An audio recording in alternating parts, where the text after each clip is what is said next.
오늘도 주님 앞에 고백하옵기는 예수님 닮기를 원합니다. 우리의 마음 가운데 오셔서 또 우리의 인생의 주인으로 자정하여 주시어서 내 뜻과 내 계획으로 살아가는 인생 아니라 우리 예수님께서 주시는 뜻과 계획 가운데 살아갈 수 있는 그런 바른 교훈 안에 살아가는 우리의 삶이 되게 하여 주시옵소서. 디모데전서 말씀을 통해서 우리가 그리스도인으로서 어떻게 살아가야 할 것인가를 다시 한번 돌아보게 됩니다.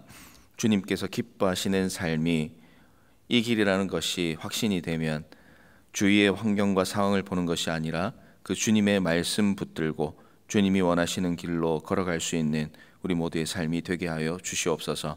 우리의 많은 기도의 제목 가운데 주님께서 신실하게 응답하시고 가장 선한 길로 인도해 주실 줄 믿고 오늘 하루도 그 주님 붙들고 주님의 평안 가운데 살아가는 우리 모두의 삶이 되게 하여 주시옵소서.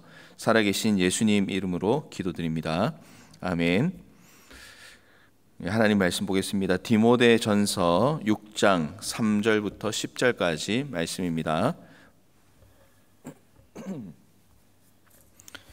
디모데전서 6장 3절부터 10절까지 말씀입니다.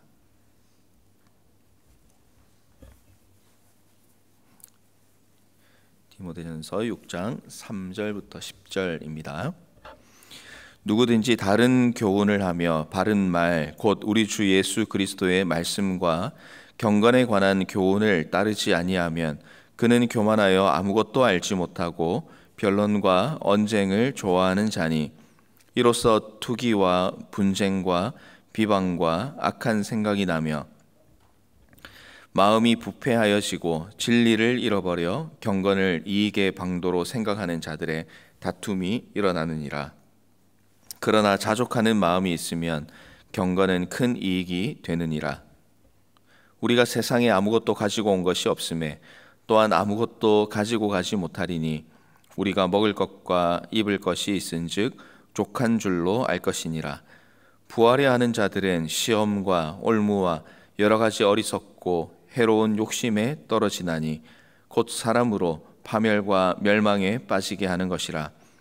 돈을 사랑함이 일만하게 뿌리가 되나니 이것을 탐내는 자들은 미혹을 받아 믿음에서 떠나 많은 근심으로써 자기를 찔렀도다. 아멘. 디모데전서 말씀을 통해서 우리가 그리스도인으로 어떻게 살아가야 하는가에 대한 많은 교훈을 배우고 있는 가운데 있습니다. 오늘 우리가 읽은 말씀에서는 크게 두 가지 내용으로 우리가 살펴볼 수 있겠는데 그 가운데 첫 번째는 우리가 바른 교훈 안에 거하는 삶을 살아야 한다는 사실입니다. 3절부터 5절까지의 말씀에 보면 바울이 부패한 거짓 교사들에 대한 그런 고발을 하고 있습니다. 3절 말씀해 보시면 누구든지 다른 교훈을 하며 그리고 이어서 그 교훈이 무엇인지에 대해서 말씀을 하고 있습니다. 그 교훈은 다른 것에 있는 것이 아니라 바른 말, 곧 우리 주 예수 그리스도의 말씀과 경건에 관한 교훈을 따르지 아니하면이라고 설명을 하고 있습니다. 거짓 교훈, 또 하나님의 말씀이 아닌 세상의 말, 사탄의 말, 또 육체의 말을 따르는 거짓 교사에 대해서 이야기를 하고 있습니다. 성경이 말씀하시는 것과 다른 말을 하는 그 모든 것들이 다른 교훈이라고 설명을 하고 있는 것입니다. 진리의 말씀 안에 거하지 않으면 어떤 모습들이 나타나게 되겠습니까? 기준이 없고 진리가 무엇인지 모르기 때문에 혼란스럽고 정리가 되지 않는 삶이 있게 됩니다. 4절부터 말씀해 보면 그에 대한 설명이 나옵니다.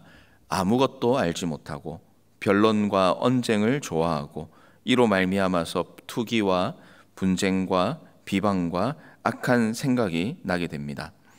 마음이 부패하여지고 진리를 잃어버리고 다툼이 일어나게 됩니다. 진리 안에 거하지 않고 세상의 문화와 세상의 가치관의 영향을 받으면 이런 모습이 삶 가운데 나타날 수밖에 없는 것입니다. 진리를 왜곡하고 떠난 사람들은 교만한 사람입니다. 하나님 없이 살 수 있을 것이라고 생각하지만 그것은 착각일 뿐이고 결국은 하나님 없이 망하게 될 것입니다. 예수님을 안 믿는 사람에게서는 이런 모습이 나타나는 것이 당연하다고 생각할 수가 있습니다. 문제는 예수님을 믿는다고 하는 사람에게서 이런 모습들이 나타날 때입니다. 예수님을 믿는다고 하지만 그의 삶을 가만히 돌아보면 예수님이 없습니다. 교회라고 하지만 교회의 모습이 없을 때가 있습니다.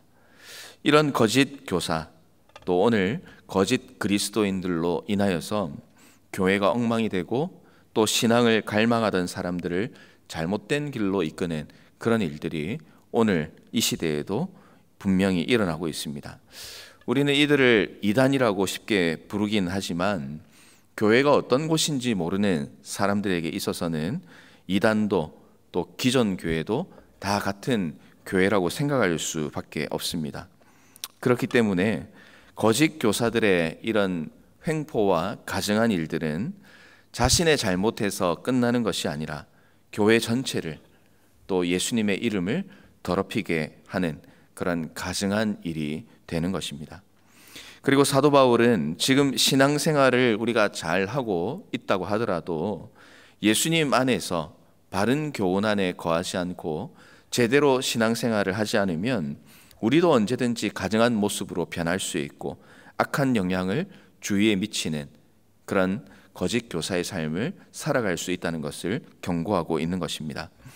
사랑하는 성도 여러분, 예수 그리스도의 말씀과 경건에 관한 교훈을 따르며 살아가고 있으리라 생각을 합니다. 그러나 우리가 한순간이라도 말씀을 기억하지 못하고 예수님 안에서 기준을 바로 세우지 못하는 모습들은 우리 가운데 나타날 수밖에 없습니다. 그래서 우리는 잘못된 영의 이 악한 영향을 받지 않도록 매일마다 우리 예수님 안에서 내 자신을 돌아보고 또 그런 영향을 받지 않도록 노력하고 또 노력하는 삶을 살아야 하는 것입니다. 사탄 마귀는 우리를 넘어뜨리기 위해서 늘 기회를 노리고 있습니다. 우리의 삶에서 주님이 우선순위가 되지 못하고 다른 것이 우선순위가 혹시 되어 있다면 그 순서를 바꾸시기를 바랍니다. 하나님의 말씀보다 다른 사람의 말, 특별히 세상의 기준과 세상의 가치가 내 삶에 가장 많은 영향을 미치고 있다라고 한다면 우리는 빨리 하나님께로 돌아가는 그런 마음의 준비가 있어야 할 것입니다. 그렇게 해야 우리가 주님 안에서 제대로 살아갈 수가 있게 되는 것입니다. 우리의 삶이 무엇을 주인으로 또 무엇을 기준으로 또 우리는 어떤 교훈 안에 살아가고 있는지 오늘 이 말씀을 통해서 우리 자신을 돌아보고 혹시나 우리 주님께서 기뻐하시지 않는 모습들이 우리 가운데 여전히 남아있다면 오늘 이 새벽에 또 하나님 앞에 기도하는 가운데 그런 잘못과 또 잘못된 모습들을 주님 앞에 내려놓고 주님이 기뻐하시는 삶을 살기로 결단하시는 모든 성도님들 되시기를 주님의 이름으로 부탁을 드리겠습니다. 그리고 이제 두 번째로 우리에게 오늘 말씀하는 내용은 물질에 대한 태도입니다. 6절 말씀해 보면 자족하는 마음이 있어야 경건의 삶을 살아갈 수 있다고 권면을 하고 있습니다. 자족이라는 것은 스스로 넉넉하고 부족함이 없는 상태입니다. 그러니까 물질보다는 우리의 영적인 삶에 대해서 이야기를 하고 있다고 볼 수가 있습니다. 그리스도인이 그리스도인답게 경건의 삶을 살아갈 수 있는 원칙이 소개되고 있습니다. 물질이 많고 적고에 달려있는 것이 아니라 우리가 하나님과 어떤 관계에 있느냐가 중요합니다. 내가 물질이 많든지 적든지 주님의 은혜 가운데 있으면 자족하는 삶, 쉽게 이야기하면 진정으로 행복한 삶을 살아갈 수 있게 되는 것입니다. 그런데 이게 쉬운 일이 아니라는 것을 우리 성도님들 잘 아실 것입니다. 재물이라는 것은 하나님께서 우리가 이 땅에 살아가면서 사용할 수 있도록 우리에게 주신 선물입니다. 그렇지만 재물은 우리가 생각하는 것보다 훨씬 더 큰 힘을 가지고 있습니다. 마태복음 6장 24절 말씀에 보면 한 사람이 두 주인을 섬길 수 없다라고 경고를 합니다. 그리고 그 두 주인이 누구인지에 대해서 설명을 합니다. 그 두 주인은 하나님과 재물입니다. 하나님과 재물을 겸하여 섬길 수 없다고 말씀을 하고 있습니다. 하나님과 재물을 같은 위치에 두면서 말씀합니다. 이것은 이 세상에 살아가면서 이 돈 또 재물이라는 것이 얼마나 큰 영향력을 미치는가에 대한 경고라고 할 수가 있습니다. 그래서 우리는 세상에 살아가면서 자족하는 삶이라는 것을 떠올릴 때에 돈이 많은 것, 재물이 많은 것을 떠올릴 때가 많습니다. 이 세상에서의 성공의 기준은 얼마나 돈을 많이 벌었느냐, 또 재물이 어떻게 되느냐가 성공의 기준이 될 때가 있기 때문에 그렇습니다. 그런데 오늘 말씀 10절에는 분명하게 경고를 하고 있습니다. 돈을 사랑하는 것은 일만하게 뿌리다라고 말씀을 합니다. 돈을 탐내는 사람은 미혹을 받습니다. 그리고 돈을 사랑하는 사람은 믿음에서 떠나게 됩니다. 그리고 돈을 사랑한 결과는 어떻게 됩니까? 행복한 그런 삶이 아니라 많은 근심으로 자기를 찌르게 된다고 말씀을 합니다. 또한 9절 말씀에 나오는 대로 시험과 올무와 어리석고 해로운 욕심에 떨어져서 결국 파멸과 멸망에 빠지게 될 것이다. 돈을 사랑하는 사람의 끝은 불행하다고 분명히 경고를 하고 있습니다. 그러면 우리는 어떤 마음으로 이 돈과 재물을 대하며 살아야 되겠습니까? 7절부터의 말씀처럼 우리가 세상에 아무것도 가지고 온 것이 없음에 또한 아무것도 가지고 가지 못하리니 우리가 먹을 것과 입을 것이 있은즉 족한 줄로 알 것이니라. 아멘. 이 말씀이 우리의 삶에 자족할 수 있는 방법이라고 할 수가 있게 되는 것입니다. 있는 것으로 감사할 줄 알아야 됩니다. 이런 이야기를 들어보셨을 겁니다. 어떤 사람이 사업도 실패하고 돈도 없고 또 집도 없어질 판이 되었습니다. 그래서 이제 죽어야 되겠다라는 그런 마음을 먹게 되는 것이죠.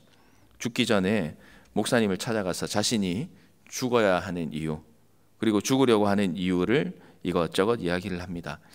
그때 목사님이 죽으려고 한다는 이유에 대해서는 충분히 들었고 이렇게 이제 묻습니다. 정말 아무것도 가지고 있지 않느냐라고 이렇게 질문을 합니다. 그러자 그 사람은 아무것도 없다라고 대답을 합니다.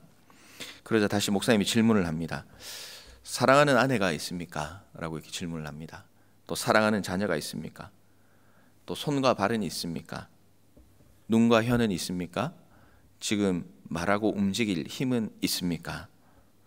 이렇게 이것보다 훨씬 더 많은 질문을 했던 것 같습니다. 이런 질문들을 던지고 또 그 사람이 그에 대한 대답을 해 나가면서 그 사람은 내가 이제 살아야 할 이유, 또 감사해야 할 이유를 찾기 시작했고 또 그 이후로는 살아야 할 마음과 살아야 할 이유를 찾아가는 그런 이야기를 들은 적이 있습니다.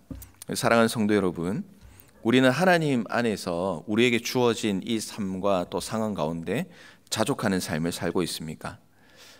더 엄밀히 이야기하면 하나님께서 내 인생의 주인으로 또 모시고 살아가는 그런 삶이 내 삶 가운데 나타나고 있습니까? 없다고 생각되고 부족하다고 생각하지만 하나님은 우리를 위해서 사랑하는 아들을 죽게 하실 만큼 우리를 사랑해 주셨습니다. 또 지금도 우리와 함께 하십니다. 만물의 주인이신 주님께서 우리의 아버지이시기 때문에 우리는 부족할 것이 없는 사람입니다. 우주 최고의 부자이신 아버지를 알고 또 그 아버지와 함께하는 아들은 당장 손에는 뭔가 큰 게 쥐어진 게 없는 것처럼 느껴질 수 있지만 그러나 모든 것의 주인이신 아버지로 인하여서 우리는 모든 것을 할 수 있는 힘과 능력이 주어진 사람이라는 사실을 기억하시고 오늘 우리의 삶 가운데 불평과 또 부족함을 느끼며 살아가는 사람이 아니라 정말 아버지로 인하여 모든 것을 할 수 있다는 그런 힘과 능력과 평안과 또 자족하는 삶을 살아가시는 성도님들 되시기를 바랍니다. 우리가 그런 복된 자녀임을 아시고 오늘 하루를 살아갈 때에도 돈과 재물 또 세상을 바라보며 살아가는 것이 아니라 이 모든 우주의 주인이신 하나님을 바라보고 당당함으로 기쁨으로 살아가시는 모든 성도님들 되시기를 주님의 이름으로 축원합니다. 찬송 드리도록 하겠습니다. 찬송가 452장